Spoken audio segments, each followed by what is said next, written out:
Okay, welcome to my channel again.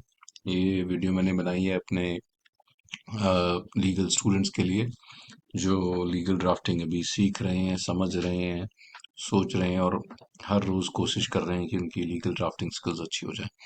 तो आज हम हैं सीपीसी की तरफ, यानी कि अपनी सिविल प्लीडिंग्स ड्राफ्ट करना। सो जो टिपिकल उसमें हर आप तकरीबन सिविल सूट में देखेंगे जो एप्लीकेशंस आप कोर्ट में फाइल होती हैं, सो उसमें इंजंक्शन की application order 39 rule 1 and 2 most common रहती हैं। सो ये आपने ऐसी चीज़ है देखी ही होगी, सोची भी होगी, समझी भी होगी और इन पे ड्राफ्टिंग पिटीशन बहुत आती है। सो अगर आपको कंसेप्ट पता हो, आपको लॉ पॉइंट पता हो, टॉपिक पता हो, सो आपके लिए ड्राफ्टिंग बहुत ईजी हो जाती है। तो आज हम देखेंगे इसमें क्या क्या चीज़ें हैं जो हमें सबसे ज़रूरी हैं। सबसे पहली चीज़ जो ऑर्डर होता है, इसके अगेंस्ट अपील पड़ती है 43 ऑर्डर 43 रूल 1 में। और जब आप इंजंक्शन के लिए अप्लाई करते हैं तो सो जो कोर्ट है वो क्या कंसिडर करती है। सबसे पहला है प्रिंसिपल प्राइमा फेशी केस। आपको ये दिखाना पड़ेगा कि जी अर्जेंसी है इस मैटर में। Without injunction the case matter won't survive and there won't be any need of hearing this case. यानी कि रात गुजरने के बाद केस सुनने का कोई फायदा नहीं होगा। तो you need a quick response, quick reaction from the court. So आपको एक्सप्लेन भी वैसे ही करना है कि why there is an urgency in this matter, why there is an injunction required. दूसरी चीज आती है इररिपेरेबल इंजरी की, यानी कि ऐसा नुकसान जिसकी भरपाई बाद में नहीं हो सकती, जिसका हम रिपेयर नहीं कर सकते।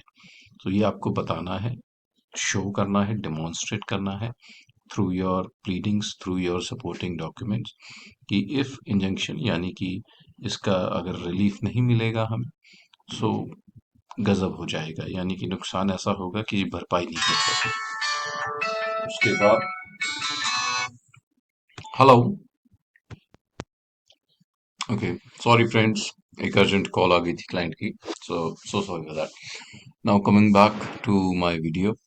सो जो तीसरी चीज़ है बैलेंस ऑफ कन्वीनियंस, यानी कोर्ट को ये आपको समझाना पड़ेगा कि इस डिसीजन के बाद स्टिल कोई भी, जैसे कि मेरिट्स पे केस चलना है आगे, आगे की आर्गुमेंट्स में एडवांस होनी है, प्रॉपर अपॉर्चुनिटी मिलनी है नेचुरल जस्टिस के हिसाब से।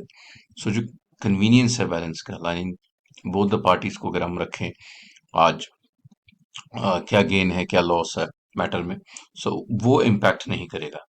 सो the applicant would be inconvenienced more than the respondent if the injunction is granted. ये सेटिस्फाई करना पड़ेगा कि जो इंजेक्शन मिलेगी, applicant would be inconvenienced more than the respondent if the injunction is granted. So ये एक बड़ा इंपॉर्टेंट एस्पेक्ट है। दूसरा है डिले और लाचेस का। बिना किसी डिले के साथ आपने कोर्ट के सामने पहुंचना है। और clause A of rule 1 allows the court to grant temporary injunction if it is shown that the party of the suit is damaging, wasting, or alienating the property in dispute.